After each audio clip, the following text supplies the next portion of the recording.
噔噔噔噔，该来的还是要来。买二手车最怕遇到的就是车子抛锚，还是被我们给遇到了。那先大概简单说明一下我们的状况吧。就是从昨天16湖国家公园出来后，我们的车子一路最高只能开到时速80公里而已，加上整条路几乎都是丘陵的地形。首先呢，我检查是不是引擎附近的管路有破裂了，但是简单看了一轮，找不到任何的问题。那我就先到附近的车行看看。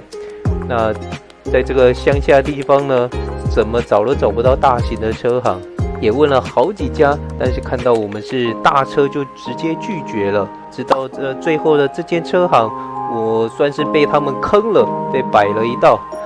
他看一看我们的车子呢，只听听声音就直接推断是涡轮有问题，然后他说他这边无法修理，这个是比较大的工程，所以他就跟我们收了35欧元，把我们打发走了。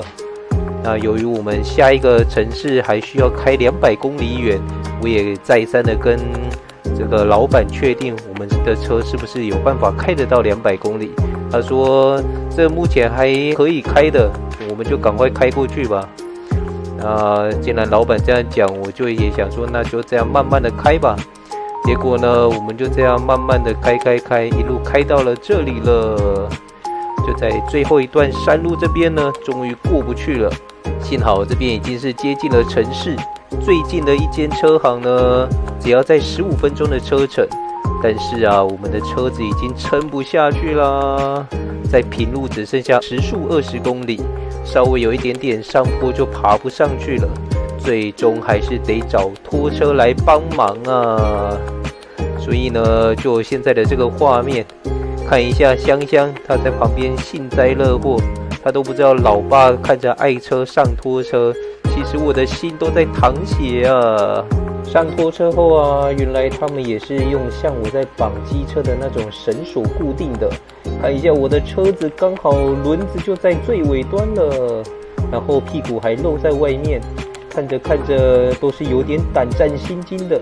加上这个绳索也不知道到底牢不牢固，不过除了绳索固定外，还是有挂钩保护着，应该是还好啦。也不得不说，在欧洲这边的人工就是贵，只要出车一趟就是200欧元起跳。不知道是不是因为我的车比较大台，所以基本的低消也比较高。当然了，如果你是距离比较远，超出的距离也是按照公里数计算的。那现在我们就要前往车行去了。不得不说，他们的拖车方式还是挺牢固的，一路慢慢的大概开了20多分钟，还有经过几个爬升，也是稳稳的到车行了。在自驾旅行中最怕也最不想遇到的事情就是这个，不过来了也就只能面对了。那我们的车子就要准备上手术台了。经过车行一番专业的鉴检后，最后发现原来是引擎下方有条管破裂了，难怪我当时找不到，原来是在下方这边。这个算是小问题，另外一个问题比较大，则是在排气管前方的这个大箱子，这里积碳太深，已经没有办法再继续开下去了，需要拔下来清洗一番。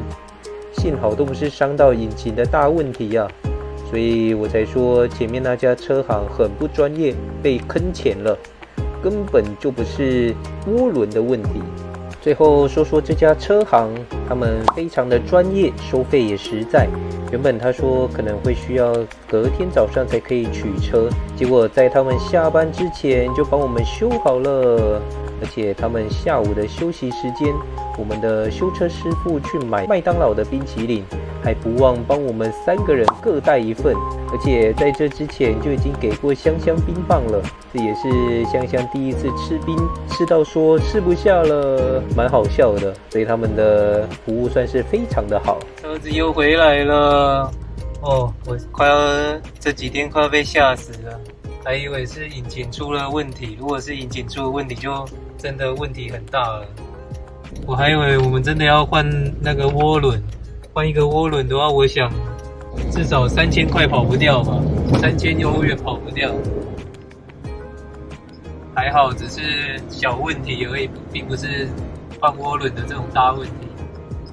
哦，那我们今天花了拖车费是200欧元，大概6000块，然后修车的费用是2600kuna，大概1万块台币，总共这样花了16000。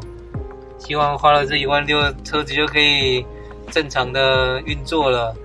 我们今天影片结束咯，喜欢我们的影片的话，帮我们按赞、订阅以及开启小铃铛。喜欢我们频道的朋友，麻烦帮我们按赞、订阅、加分享，以及开启小铃铛，日后会有更多有趣好玩的影片跟大家分享哦。Please like and subscribe. Bye bye.